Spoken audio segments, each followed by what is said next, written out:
Hey guys, welcome to my YouTube channel. Guys, आज से हम एसक्यूएल की सीरीज स्टार्ट करने वाले हैं।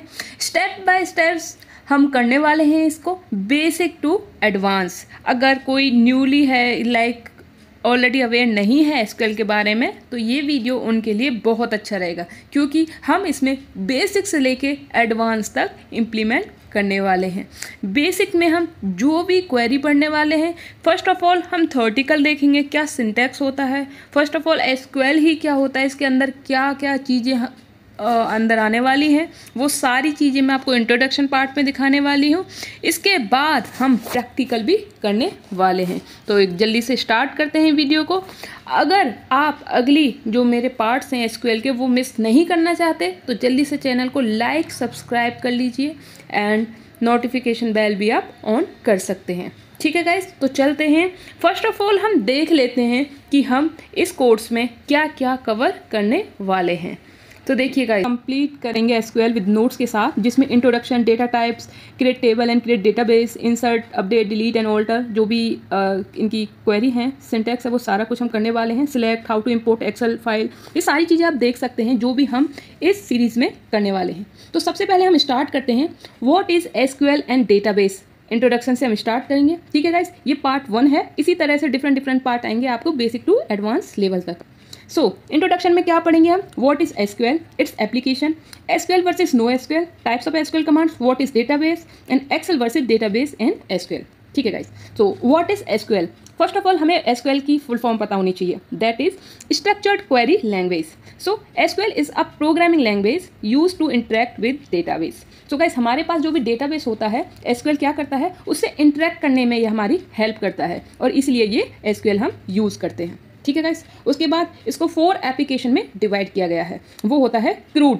Crude stand for C for create, R for read, U for update and D for delete. जब कोई भी हमें क्वेरी डालनी है, क्रिएट करनी, कोई टेबल क्रिएट करनी, तो हम उसके लिए करते हैं क्रिएट। उसको फिर बाद में हम रीड करने के लिए रीड से रिलेटेड क्वेरी डालते हैं। उसमें अगर कुछ अपडेट करना है तो अपडेट, एंड उसको डिलीट करना है तो हम डिलीट का ऑप्शन यूज़ करते हैं। ठीक है गाइस, तो उसके बाद हम पढ़ लेते हैं। नेक्स्ट चीज़ है हमारी एसक्यूएल वर्सेस नो एसक्यूएल। सो एसक्यूएल क्या है और नो एसक्यूएल क्या है, इनका डिफरेंस क्या होता है, ये सारी जो बेसिक चीज़ें हैं, सबसे पहले हम इन चीज़ों को देखेंगे, उसके बाद हम प्रैक्टिकल पार्ट पर जाएंगे। सो फर्स्ट इज एसक्यूएल है, वो है रिलेशनल डेटाबेस, और नो एसक्यूएल है नो रिलेशनल डेटाबेस। अब रिलेशनल डेटाबेस का क्या मतलब है कि जो आपका जो डेटाबेस होता है, लाइक 2 टेबल हैं, 3 टेबल हैं, उनके बीच में क्या रिलेशन है वो हमें एसक्यूएल से पता चलता है। और नो एसक्यूएल में ऐसा कुछ भी नहीं है, क्योंकि ये नॉन रिलेशनल डेटाबेस है। ठीक है गाइस, एसक्यूएल डेटाबेस और नो एसक्यूएल डेटाबेस, इसका जो नेक्स्ट डिफरेंस क्या है, data stored in tables. SQL में डेटा स्टोर्ड होता है टेबल्स की फॉर्म में, वहीं नॉन एसक्यूएल में क्या हो सकता है, वो की वैल्यू पेयर होते हैं, डॉक्यूमेंट बेस भी हो सकता है, ग्राफ बेस भी हो सकता है। इसमें कंपलसरी नहीं है ये टेबल की फॉर्म में ही स्टोर्ड हो।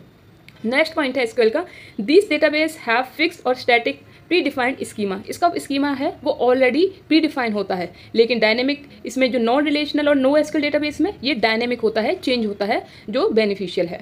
अब जो एसक्यूएल है, अगर बहुत सारा डेटा है तो उसकी एसक्यूएल के जो एग्जांपल हैं डेटाबेस के, वो हैं PostgreSQL, MySQL and MySQL server.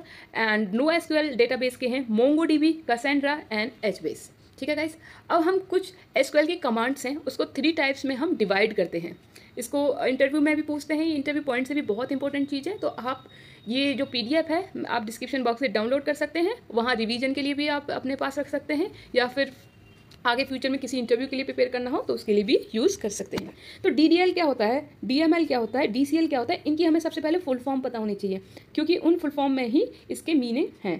तो DDL क्या है, डेटा डेफिनेशन लैंग्वेज, जो डिफाइन करता है डेटा को। इसमें हम क्रिएट, ऑल्टर एंड ड्रॉप कर सकते हैं टेबल को। DML डेटा मैनिपुलेशन लैंग्वेज, इसमें हम डेटा को मैनिपुलेट करते हैं, कैसे, select, insert, update and delete. Next one is DCL data control language. इसमें क्या करते हैं, इसमें सिर्फ 2 चीज़ें होती हैं, कोई भी टेबल है, कोई भी डेटा है, उसमें ग्रांट एंड रिवोक परमिशन हम देते हैं यूजर्स को। ग्रांट अगर किसी को परमिशन देनी है, रिवोक किसी को परमिशन दे रखी है उसको हटाना है। तो ठीक है गाइस, तो ये हो गए हमारे बेसिक चीज़ें। और इसमें अब हम स्टार्ट करेंगे डेटाबेस से, क्योंकि जब भी हम SQL में जाते हैं सबसे पहले हम डेटाबेस बनाते हैं। और डेटाबेस होता क्या है, database is a system that allow user to store and organize data. अगर मैंने किसी क्लास के नाम से कोई डेटाबेस बना लिया, लाइक मैं वर्किंग हूँ 8 से 10 स्कूल का मेरे पे काम करना है, तो मैं क्या है स्कूल वाइज उनके डेटाबेस बना दूंगी। लाइक मैंने एक स्कूल का नाम रख लिया ए, फिर बी सी, इस तरह से मैंने डिफरेंट डेटाबेस कर लिए। फिर जो एक स्कूल होगा ए होगा, उसमें मैंने डिफरेंट क्लासेस का डेटाबेस टेबल्स वगैरह बना ली। ठीक है गाइस। उसके बाद जो हमारा नेक्स्ट आता है वो है कि हम एक्सेल में भी काम करते हैं और एसक्यूएल में भी। तो इनमें डिफरेंस क्या है? क्या सिर्फ एक्सेल करके ही हमारा काम नहीं चल सकता? तो ठीक है गाइस, इसमें कुछ डिफरेंसेस हैं वो हम देख लेते हैं। सो जो एक्सेल है वो इजी टू यूज़ है, अनट्रेंड पर्सन भी काम कर सकता है इस पर। क्यों? क्योंकि 6 क्लास से ही बेसिक एक्सेल सिखाना मोस्टली स्कूल्स में स्टार्ट हो जाता है। वहीं डेटाबेस ट्रेंड पर्सन है वो ही सिर्फ काम कर सकता है एसक्यूएल पे। ठीक है गाइस। एक्सेल में डेटा थोड़ा कम स्टोर कर सकते हैं, आई थिंक 10,40,000 समथिंग सेल्स का डेटा यूज़ कर सकते हैं, लेकिन एज कंपेरिजन एसक्यूएल में हम लार्ज अमाउंट ऑफ डेटा पे काम कर सकते हैं। अगर एक्सेल में आपको वन टाइम एनालिसिस करना है, कोई क्विक चार्ट वगैरह बनाने हैं, तो आप एक्सेल पे काम कर सकते हैं, लेकिन आपको कोई ऑटोमेट टास्क करना है तो आप एसक्यूएल के लिए जा सकते हैं। अब एक्सेल में क्या है, डेटा इंटीग्रिटी नहीं होती मैनुअल ऑपरेशन की वजह से। लाइक अगर कोई टेबल है उसमें बच्चे हैं, लाइक आपने स्टूडेंट नेम डाल दिया, उसके आगे उनके मार्क्स डाल दिए, आपने उसमें नल छोड़ दिया, कोई नल वैल्यू मीन्स आपने ब्लैंक छोड़ दिया, तो वो चलेगा उसमें। लेकिन एसक्यूएल में ऐसा नहीं होता, यहाँ पे हाई डेटा इंटीग्रिटी होती है। दैट मीन हम उसका कंस्ट्रेंट पहले ही डिसाइड कर देते हैं कि इसमें नल वैल्यूज़ नहीं होनी चाहिए, क्योंकि ये बहुत ही इंपॉर्टेंट कॉलम है। ठीक है गाइस। अब एक्सेल में क्या है, लो सर्च और फिल्टर कैपेबिलिटीज़ होती है, लेकिन अगर हम एसक्यूएल, अगर आप आगे जाके देखोगे ना नेक्स्ट पार्ट्स में जब हम प्रैक्टिकल करेंगे, हम कितने तरह के फिल्टर लगा सकते हैं, कितनी तरह की सर्च लगा सकते हैं। ठीक है गाइस। ठीक है, तो अब हम नेक्स्ट स्लाइड देखते हैं। जो एसक्यूएल डेटाबेस हैं उनके क्या हैं टाइप्स, ये आप देख सकते हैं। इनमें से किसी के भी ऊपर आप जो भी हम क्वेरी करने वाले हैं वो रन कर सकते हैं, चाहे वो पोस्ट की एसक्यूएल हो, माई एसक्यूएल हो, एसक्यूएल सर्वर हो, इसमें से कोई भी आप डाउनलोड कर सकते हैं और उस पर हम आगे क्वेरी रन करेंगे। सो अब हमारा आता है data types, primary, foreign keys, constraint and, ये है हमारा पार्ट 2। ठीक है गाइस। अब देखिए, ये तो है हमारा RDBMS, मतलब ये डेटाबेस है, उसके बाद टेबल्स, उसके बाद उसके अंदर डेटा, और डेटा में क्या होती है मेनली रोज एंड कॉलम। अब देखिए ये एग्जाम्पल भी दिया हुआ है, जो रोज हैं वो ये हैं E0001, ये फर्स्ट रो है, और जो कॉलम है वो है हमारी employ ID, EMP name, EMP department, here EMP means employees, short में EMP हमने यूज़ किया है। ठीक है गाइस। आई होप आपको सारी चीज़ें समझ आ रही हैं। अगर कहीं पर भी आपको कन्फ्यूजन है तो प्लीज़ डू कमेंट में, मैं आपको ज़रूर रिप्लाई करूँगी। अब नेक्स्ट है हमारा, देखिए गाइस, ये है डेटाबेस डायग्राम। आपको पता है ये रिलेशनल डेटाबेस हम किस लिए कहते हैं, इसीलिए कहते हैं। देखिए ये मेरा ऑर्डर आइटम है, ऑर्डर्स हैं, मर्चेंट है, यूज़र है, कंट्रीज़ हैं एंड प्रोडक्ट है। ये इनका रिलेशन आप देख रहे हैं किस तरह से एक दूसरे से, फर्स्ट में ऑर्डर आइटम में और प्रोडक्ट में देखिए ID मैच हो रही है, ID and order ID। Next में ऑर्डर के साथ देखिए ID। इस तरह से रिलेशन ये डिफाइन होता है एसक्यूएल में, या मैनुअली भी कर सकते हैं और उसकी हेल्प से भी कर सकते हैं एसक्यूएल के।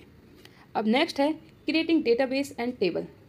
अब उसके लिए हमें क्या करना पड़ता है, जब हम कोई भी डेटाबेस क्रिएट करते हैं, टेबल क्रिएट करते हैं, उसके लिए कुछ बेसिक चीज़ें जो हमें पता होनी चाहिए। लाइक डेटा टाइप क्या होगा, अगर मैंने कस्टमर नेम है तो वो क्या नेम में क्या आता है, क्या न्यूमेरिक वैल्यू है, ये नहीं, क्या है करेक्टर है, यस, तो हमें ये पता होना चाहिए। तो किसी भी सैलरी है, ये क्या करेक्टर आएगा, नहीं, ये न्यूमेरिक वैल्यू है। एज में जो नंबर आएगा वो न्यूमेरिक वैल्यू है। तो हमें डेटा टाइप पता होना चाहिए, डेटा टाइप्स क्या होते हैं, प्राइमरी, फॉरेन कीज क्या होती हैं, कंस्ट्रेंट्स क्या होते हैं, और जो एसक्यूएल की जो कमांड्स हैं वो क्या होती हैं, like create, insert, update, backup, delete, alter, drop and truncate. ये मेन बेसिक कमांड्स हैं जो हम सभी को आनी चाहिए। इसके बाद डेटा टाइप्स हमने फर्स्ट पढ़ा था इसमें, डेटा टाइप्स। सो डेटा टाइप्स क्या होता है, data type of a column define what value column can store in a table. अभी गाइस मैंने जैसे आपको बताया कि हम स्टूडेंट का डेटा कलेक्ट कर रहे हैं, और स्टूडेंट में अगर हमें क्या डाल सकते हैं, हम उसमें करेक्टर डाल सकते हैं, उसका डेटा टाइप क्या है, तो ये डिफरेंट डेटा टाइप्स होते हैं। तो वो हमें टाइप करने से पहले पता होना चाहिए किसी भी कॉलम का, कि उसकी वैल्यू किस में स्टोर हम कर सकते हैं टेबल में। डिफाइंड वाइल क्रिएटिंग टेबल इन डेटाबेस। जब भी हम टेबल बनाते हैं गाइस, उसके कॉलम बनाते हैं, सबसे पहले हम डेटाबेस बनाते हैं, फिर टेबल का नेम बनाते हैं, उसके अंदर कॉलम नेम क्या होता है और उनका डेटा टाइप क्या होता है। अब डेटा टाइप कौन से यूज होते हैं मोस्टली, अब स्ट्रिंग है, न्यूमेरिक है, डेट एंड टाइम है। स्ट्रिंग में 4 वर्ड 4, न्यूमेरिक में int, float, boolean, date and time में डेट एंड टाइम।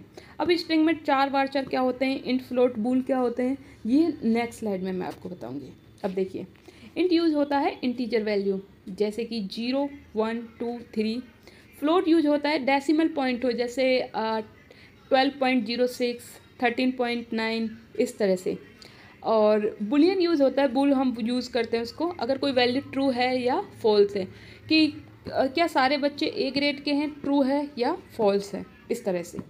4 होता है जिसमें हम फिक्स लेन स्ट्रिंग होता है, जैसे कि एज है 07, 39, इसमें अभी ये तो 100 हो सकता है, जैसे 4 होता है मतलब कि आपको फिक्स स्ट्रिंग होनी चाहिए। varchar में हम लेंथ स्ट्रिंग बताते हैं कि इसमें क्या रहेगा, कितने करैक्टर रहेंगे, लेटर रहेंगे, स्पेशल करैक्टर हम यूज़ कर सकते हैं इसमें, ठीक है गाइस। डेट में डेट इस फॉर्मेट में आती है, पहले ईयर जैसे 2015, month 01 and date 06। Date and time में डेट के साथ साथ टाइम भी आ जाता है, ठीक है गाइस। ठीक है गाइस, ये तो हो गया हमारे डेटा टाइप, लेकिन हमने कुछ और भी पढ़ा था। नेक्स्ट चीज़ क्या थी वो देख लेते हैं, वो थी प्राइमरी एंड फॉरेन कीज़। तो प्राइमरी क्या होती है? A primary key is a unique value we set in a table to easily identify and locate data in queries. Guys like हमारे पास 100 कस्टमर का डेटा है, तो हम उसमें एक प्राइमरी की क्या लगा सकते हैं गाइस? जैसे हमारे पास 100 कस्टमर का डेटा है, तो उसमें हम प्राइमरी की किस पर लगा सकते हैं? कौन सी डेटा हो सकता है कस्टमर का जो यूनिक होगा? तो हम लगा सकते हैं उनके कॉन्टैक्ट नंबर पे, वो ज़रूर यूनिक होगा। इसी तरह से प्राइमरी की हम यूनिक कॉलम पे सेट करते हैं, ठीक है गाइस। और इसमें हम नॉट नल होनी चाहिए, वो ऐसा नहीं कि कोई भी ब्लैंक छोड़ दे, उसमें उसको कॉन्टैक्ट नंबर है के लिए अगर प्राइमरी की डाली है तो उसमें कॉन्टैक्ट नंबर डालना ही पड़ेगा। फॉरेन की क्या होती है? फॉरेन की होती है जो फॉरेन की क्या होती है? A foreign key is a column use to link 2 और मोर टेबल टुगेदर। जहाँ हम 2 से ज़्यादा टेबल को लिंक करते हैं वहाँ हम फॉरेन की यूज़ करते हैं।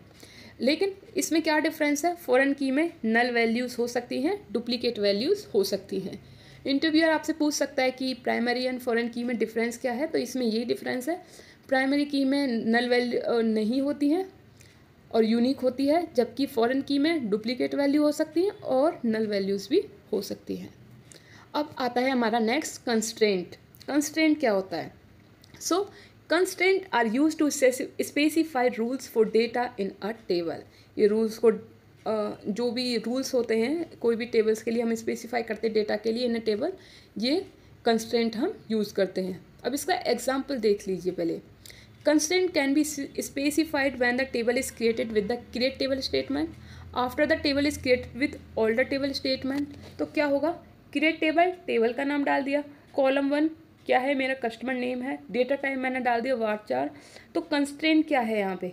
कंस्ट्रेंट रहेगा कि प्राइमरी की है और इसमें नल वैल्यूज़ आ सकती हैं या नहीं आ सकती, इस तरह से। नेक्स्ट स्लाइड में हम डिटेल में समझेंगे। अब देखिए कंस्ट्रेंट में हम क्या क्या यूज़ कर सकते हैं। हम डाल सकते हैं कि इस कॉलम का डेटा टाइप तो ये है, उसके बाद हम कंस्ट्रेंट डालेंगे कि प्राइमरी की है या फॉरेन की है या फिर नॉट नल है, चेक है, डिफ़ॉल्ट है, इस तरह से हम कंस्ट्रेंट डाल सकते हैं, ठीक है गाइस। अब इसकी जो नेक्स्ट वीडियो है मैं आपके लिए बनाने वाली हूँ, जिसमें कि हम देखेंगे कि इंस्टॉल कैसे करना है PostgreSQL को, और जो भी आप इंट्रोडक्शन देख सकते हैं उसके अकॉर्डिंग मैं नेक्स्ट वीडियो बनाने वाली हूँ, ठीक है गाइस। तो मिलते हैं नेक्स्ट वीडियो में, तब तक के लिए आप इसको रिवीजन कीजिए एंड आप PDF भी डाउनलोड कर सकते हैं। Thank you, have a great day, bye bye, take care.